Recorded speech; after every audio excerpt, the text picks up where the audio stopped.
আসসালামু আলাইকুম। আমার কিচেনে আপনাদেরকে স্বাগত। আজকে আপনাদেরকে শিং মাছ কিভাবে পরিষ্কার করি এটা দেখাবো। চলেন। এই যে দেখছেন না শিং মাছ, এই মাছগুলোকে কিভাবে আমি পরিষ্কার করি এটা আপনাদেরকে দেখাবো। চলেন।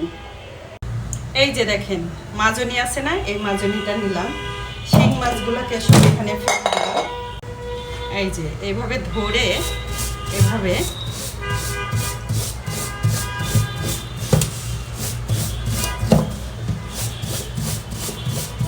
এই যে এভাবে মাথার দিকটা ধরে এইভাবে পরিষ্কার করে নেবেন। এই যে দেখেন বেশ পরিষ্কার। তো এই যে আমার মাজনে দিয়ে শিং মাছ পরিষ্কার করা শেষ। এখন এইগুলাকে ধুয়ে নিব। এই দেখেন চকচকা হয়ে গেছে।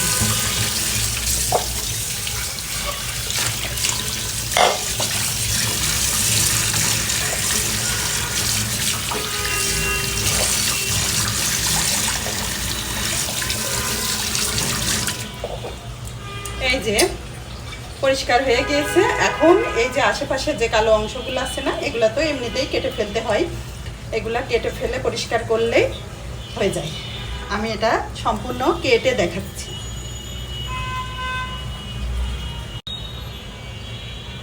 এই যে দেখেন এভাবে এই যে সাইডে যে কালো অংশগুলো থাকে সেগুলা যদি কেটে নেন, এভাবে সাইডের কালো অংশগুলা কেটে নিলেই পরিষ্কার, একদম পরিষ্কার। এই যে আমার মাজনি দিয়ে শিং মাছ কাটা শেষ, শিং মাছ পরিষ্কার করা শেষ। এইগুলাকে একটু ধুয়ে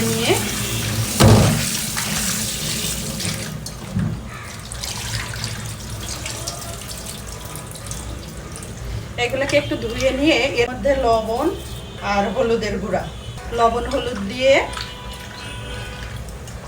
মেখে এই যে কিছুক্ষণ রেখে দিয়ে এটা কচলিয়ে ধুয়ে ফেললে পরিষ্কার।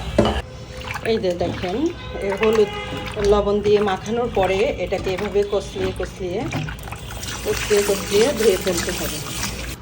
এই যে মোটামুটি ভালোই পরিষ্কার হয়েছে।